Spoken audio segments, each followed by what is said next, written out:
Well, the artist who is starting the month, that's funny because they're early. If you just want to type it in. Here, hold For on. whoever does the logging of Sure. this. My name is Andy Clark. I am a resident of Louisville, Colorado, United States, America, Earth.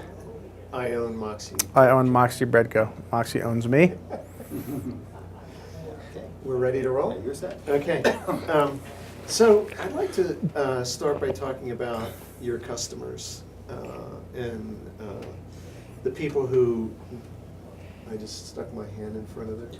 It's not a problem when you're asking. Oh, the that's question. true. That's true. It's Italian heritage stuff. Can you talk about ways that you'd like to educate your customers about what you're doing as a baker and why you do things the way you do,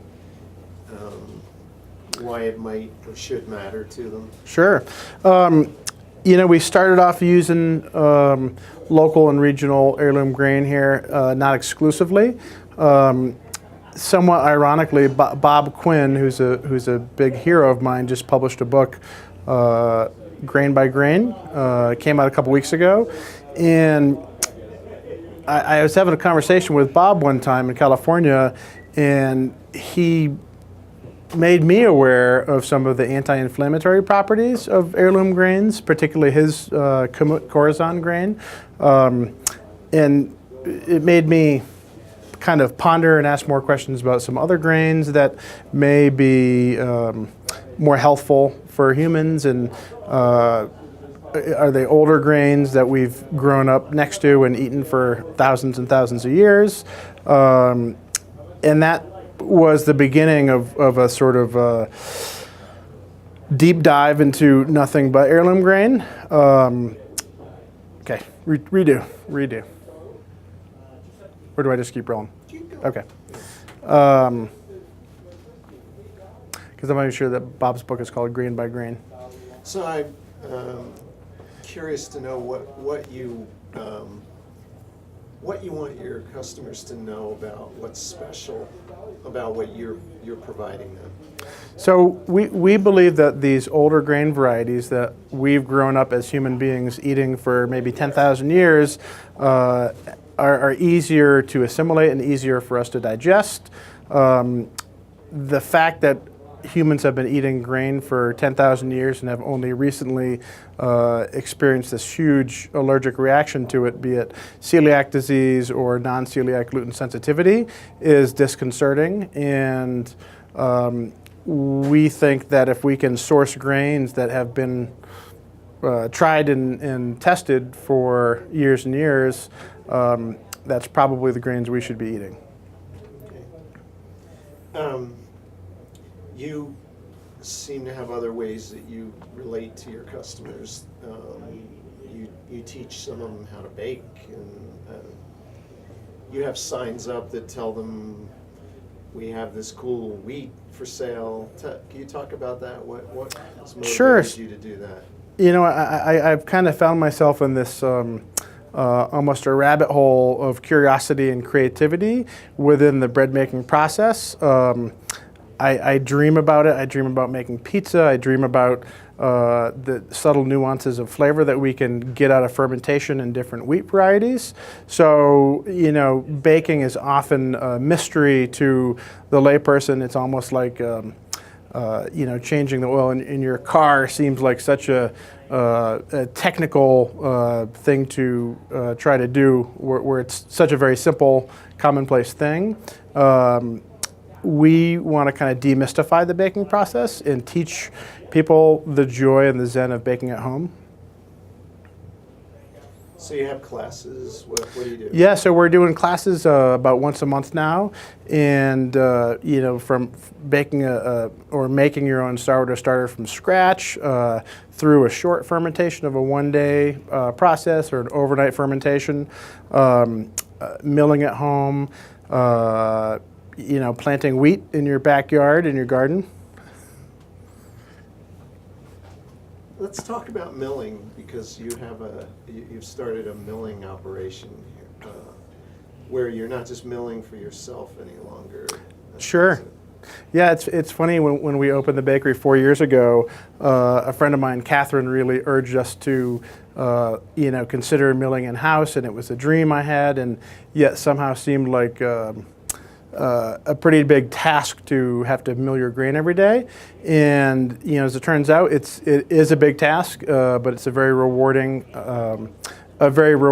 daily task. One that allows us to pick any grain we want from a local farmer who planted maybe just a couple acres of a special grain that we can bring in and we can mill and taste it and test it and see if it works for us. So it's a really big, kind of a game changer. Otherwise, you're buying the flour that's available from your distributor. But with the milling, we can go and pick any grain we want from anywhere locally or abroad and mill it immediately and be a part of that process. Who comes and buys this flour from you? So we have a variety of people who buy the flour, from home bakers to chefs to other small bakery cafes. We're custom milling for a Middle Eastern restaurant in Denver that's using it in their pita. We're selling it to some coffee shops in Boulder who are making scones and muffins and morning pastries. Restaurants are using it to make pasta. It's a little bit of everything. I think the curiosity of heirloom grain is at a peak right now. 10 years ago, I don't think anybody knew that heirloom grains even existed and that there were so many varieties and flavors and textures and colors to choose from. And now as it becomes more commonplace or more available, it's a really exciting thing to be able to take a pasta that was once maybe just Durham semolina flour and say we could use Clark's cream or white Sonora or red Fife. So it's sort of like having a palette of colors for an artist to choose from that just suddenly expanded and became dozens of colors instead of just 5 or 10.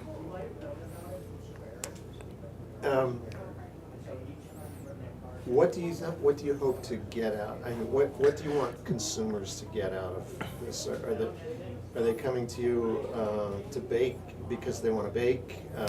I'm talking about customers and average, like people who Sure. walk in and out of your bakery. I kind of feel like, in a sense, we're the gatekeeper for this local and regional heirloom grain movement, because it hasn't been commonplace. It hasn't been a widely available or understood ingredient that you can buy. When you go to Whole Foods or you go to Vitamin Cottage, you can buy white flour, you can buy wheat flour, and maybe spelt flour, but you can't buy all of these myriad variety of different heritage grains. The heritage grains are mostly being grown by small family farms, many of them in our area in the Great Plains, and to connect those dots, we can buy a whole pallet of grain from a farmer that would otherwise not have access to the market in that type of quantity. We can then break it down, use it in our bread, and then pack it into little 5-pounders or 3-pounders for our customers. Great. It almost feels like we've got this kind of secret wherein we're being contacted from farmers. We're meeting these different farmers throughout the middle of the country and finding they have got these treasure troves of these grains they've been growing for who knows how long, that would really not find their way to a customer's home if we weren't a link in that kind of chain. So I almost feel like it's sharing the secret that we've stumbled upon of flavor and nutrition and digestibility, and really wanting to share that secret with anybody that we can. So now this is a good segue, a link in the chain, because I want to talk about the idea that you've been a part of the development for, which is a local grain economy, and the whole idea of the Colorado grain chain. Can you say a little bit about that? So this year I finally was able to attend Nana Meyer's grain school in the Springs, in Colorado Springs, down south. And it was one of the most moving and kind of profoundly moving. Okay, start over. So this past winter, I was able to attend Nana Meyer's grain school in Colorado Springs. A collection of people from all over the country who were there with a common interest, and that common interest being small crop grains, heritage grains, heirloom grains, ancient grains, traditional food systems, nutritional aspects of grain growing, cultural and traditional components of small grain farming. And to be in a room with that many like-minded people who were all genuinely there for this cause of promoting and sort of restoring what was sort of a lost heritage had a pretty deep effect on me. I was lucky enough to be voted on to a group where that was minted at that grain school that is now being called the Colorado Grain Chain. And that group's purpose is to advance to promote and advance education. What is our mission?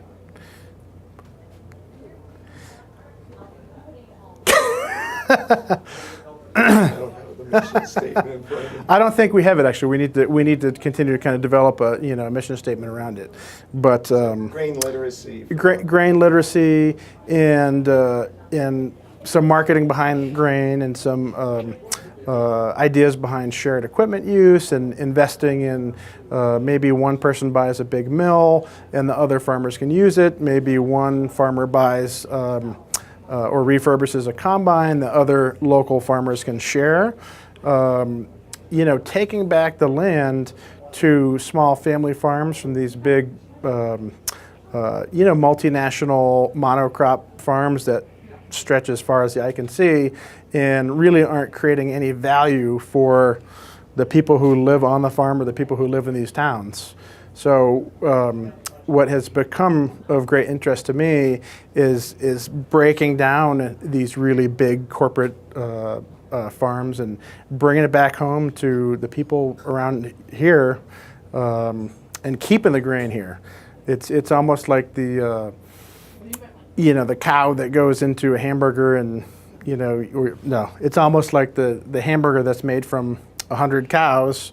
I think when you eat a loaf of bread that's bought with commodity grains, and if you go to Subway or some 7-Eleven shop and you get a hamburger bun, it's probably made with 100 different varieties of wheat, in addition to all those cows in there. Why is local a good thing?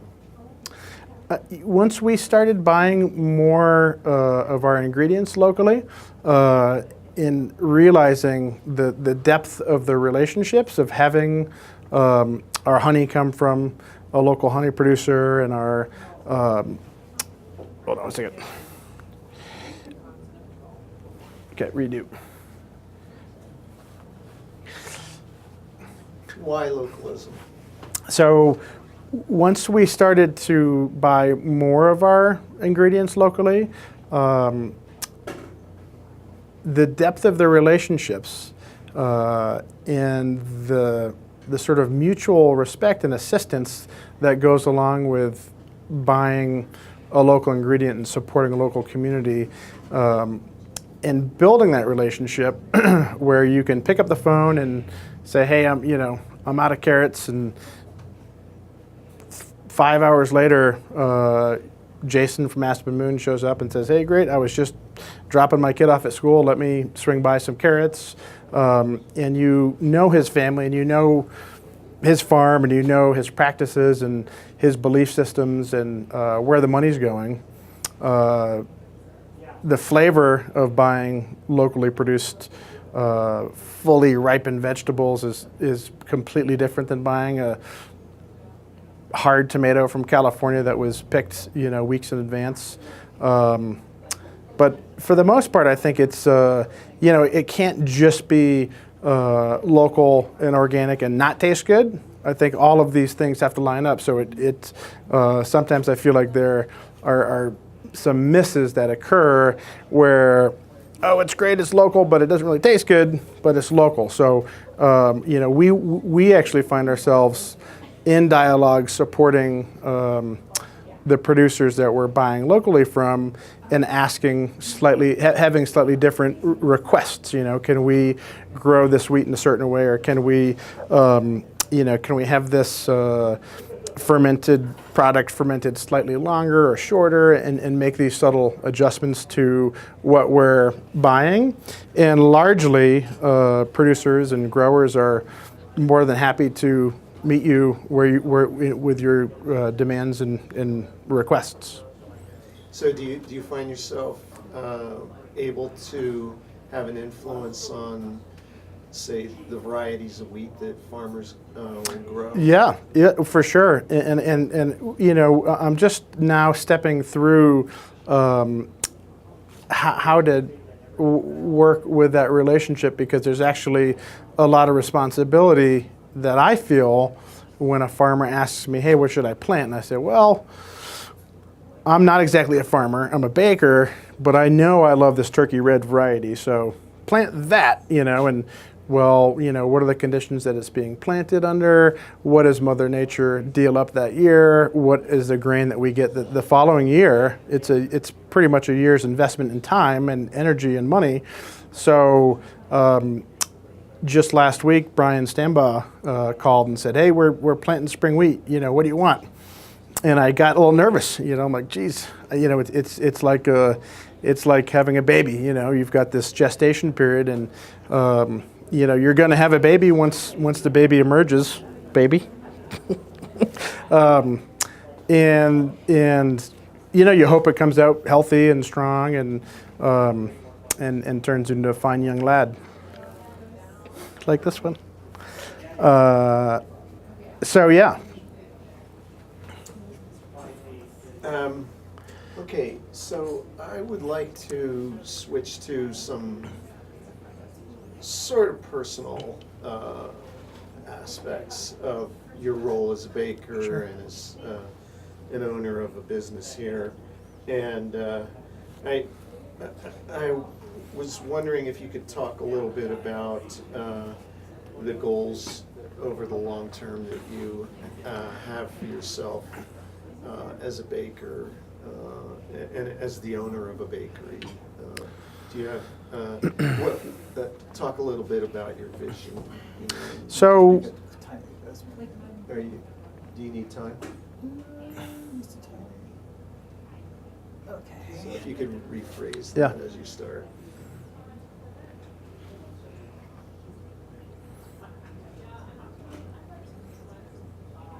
How are we doing?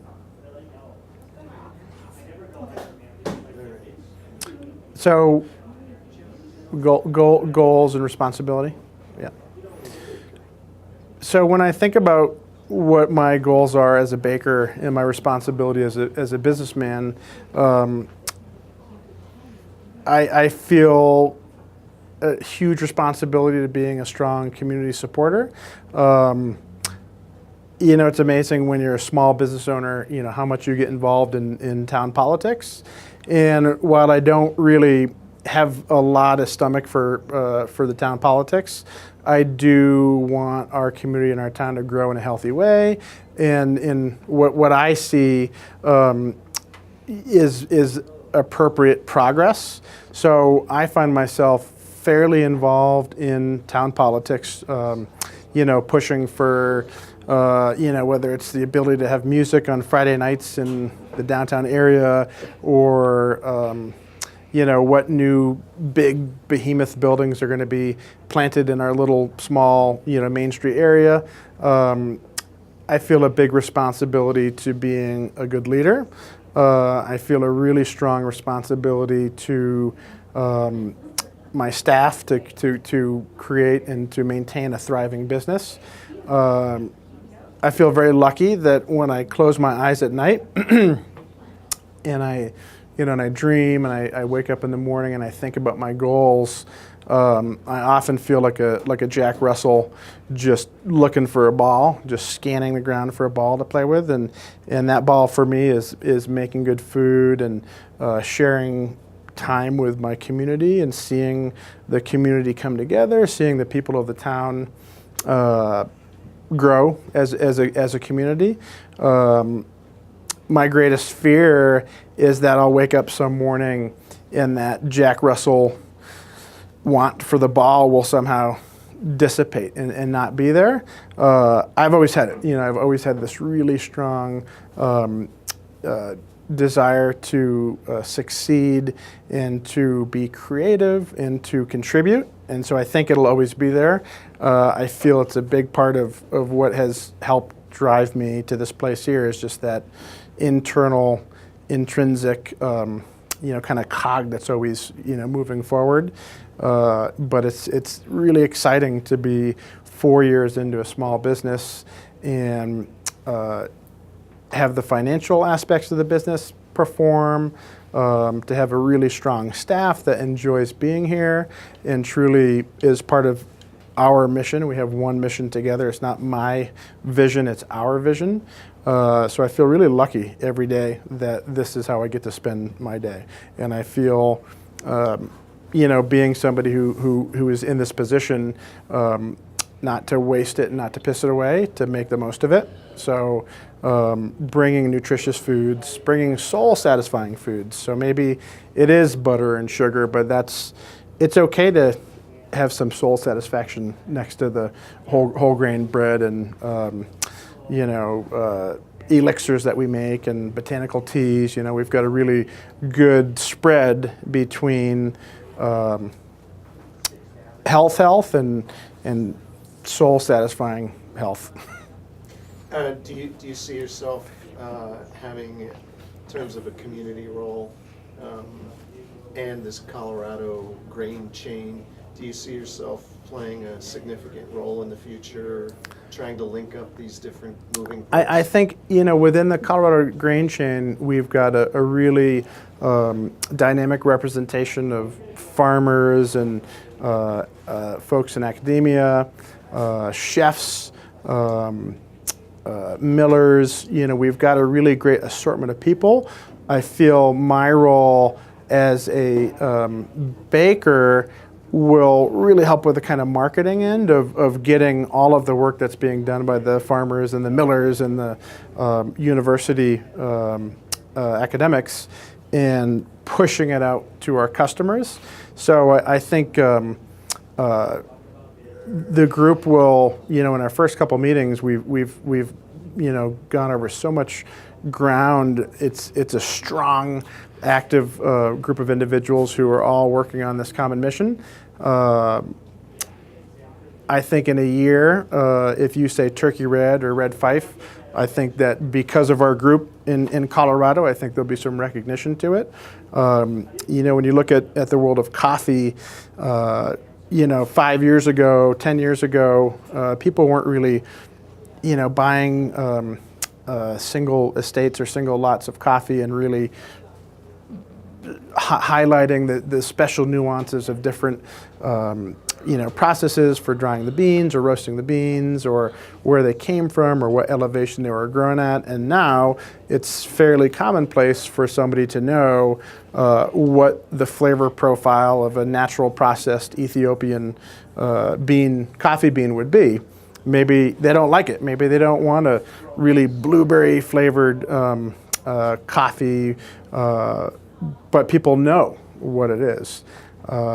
In Rhode Island, a friend of mine, Jim Williams, started a small backdoor bakery doing nothing but single varietal whole grain breads at his farmer's market. And he got to the point where people could recognize the flavor profile of a grain, and they would come to the market and they'd say, "Hey, that Rouge de Bordeaux was fantastic. I like the hearty kind of tannic tones of the wheat." And all right, redo that. So people would come back to his farmer's market booth and be able to pick out, do you still have that Rouge de Bordeaux bread, or is that Sonora White coming back again into your rotation? We really like that flavor, that texture. And so, much like a fine wine, people knowing the grapes that are going into it, I think people will know the grains that are going into their baked goods in the near future. That's a great segue or statement, because something that Mona has talked with me about. I'd love to hear your take on this. That she thinks that wheat and wheat products is like a final frontier almost, that we place a lot of emphasis on knowing your sources for so many other foods that we eat, and how they're made, and who made them, and who grew them, and that sort of stuff. And it seems like you're bringing that kind of mentality, you and the local grain economies, the Colorado grain chain, are bringing that forward into the wheat and bread world. Yeah, for sure. And it's kind of funny when you think about, when you think about going to the farmer's market for the past 10 or 20 or 30 years, your local farmer would have a tomato, different variety every year, that you would go and you'd buy, and he would know where the tomato seed came from. Maybe it was an Italian seed. Is it early or late? And there would be all this knowledge about, that tomato, or when all of these new sweeter carrot varieties started to come out and were really popular across the country, you'd know everything about the carrot. I mean, is it hokum variety? Everybody was planting this really sweet high bricks carrot for the past 10 years. When you look at the wheat, there was no wheat at the farmer's market. If there was, it was one farmer who maybe didn't entirely know where the seed came from, or now we're going to go back to the farmer's market, and you go see Aspen Moon Farms. They've got 3 varieties of wheat, locally adapted and grown here biodynamically in Boulder, 2 kinds of corn. I had the privilege of eating dinner with one of our bakery heroes, Nancy Silverton from La Brea, last year at Frasca in Boulder. And I was kind of, poking Nancy a little bit and saying, Nancy, tell me, what do you think about this whole heirloom grain resurgence and heritage grain revival? What do you think about this? Is this something you're experimenting with? And she looked at me kind of nonchalantly and said, honey, when I was baking at La Brea and we started out, you got the kind of wheat that they brought you in the truck. That was it. And you had 2 choices, white flour or wheat flour. And you weren't picking variety, you weren't picking farmers. And so, she essentially said we're very lucky to be in this era that we're living in, to have access to this stuff and to be able to pick and choose. Do you see yourself as an activist or an evangelist? I do. I think both an activist and an evangelist. I'm pretty pissed off that we've managed to get to this point where we as human beings can no longer digest what is the largest crop that covers most of the world. It confounds me to no end that we've managed to find ourselves in this situation that very few people are asking questions about why are we here. We support a huge gluten-free market, but we don't really do a lot of research into what do we do to our wheat, what do we do to our biome, what do we do to our food systems to be in this tricky place where people suffer from headaches and hair loss and digestive issues and from the food that we're eating that should sustain us. So there are not enough people asking questions. There are not enough people demanding change. I I think glyphosate is a huge cause for concern. They're picking up glyphosate in the rain and in the atmosphere. I think chemical farming is a horrible, downfall of civilization. The argument that we need chemical agriculture to support enough food for the planet is not any longer a strong argument, because in America, I believe last year we had 30% overproduction of our grains. So we produced 30% more than we could use or sell. So we return it and make not so wonderful things like high fructose corn syrup and ethanol. Wheat finds its way into everything as a filler. I think we could back off on our high yields. We could back off on petrochemical farming and have smaller local farms producing organic regenerative farming systems. And yield probably doesn't need to be such a huge concern. Flavor might want to be a big concern. Nutritional density, nutrient density, terroir. I think that's where the focus should be. Train horn did blast through. That was cool. Yeah. You didn't think it was cool? I thought that was cool. He's like, that was 35 decibels. I mean, if you wanted to do Repeat another that? version of that, that's fine. But I just What's wanted to wrong let with you know. the train whistle? Well, it really came in clear. I mean, but it didn't Well, the only thing prevent was- us from hearing him. Not necessarily that, no. But I mean, it was very obvious. Well, I'll keep rolling a different angle. Okay. All right. Because unless we want to go outside and get shots of trains. Okay. Okay. But I'm still going. So when I think about myself being an activist, I am really pissed off and freaked out at our U.S. food system, that we allow things like glyphosate to be applied to our foods and that we feed ourselves and our children poison.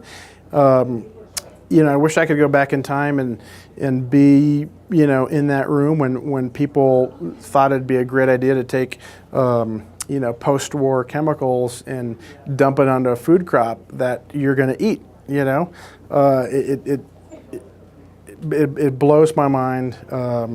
It makes me want to speak out and fight against the big ag companies that are in it for profit, for greed, and not for sustenance of our human race.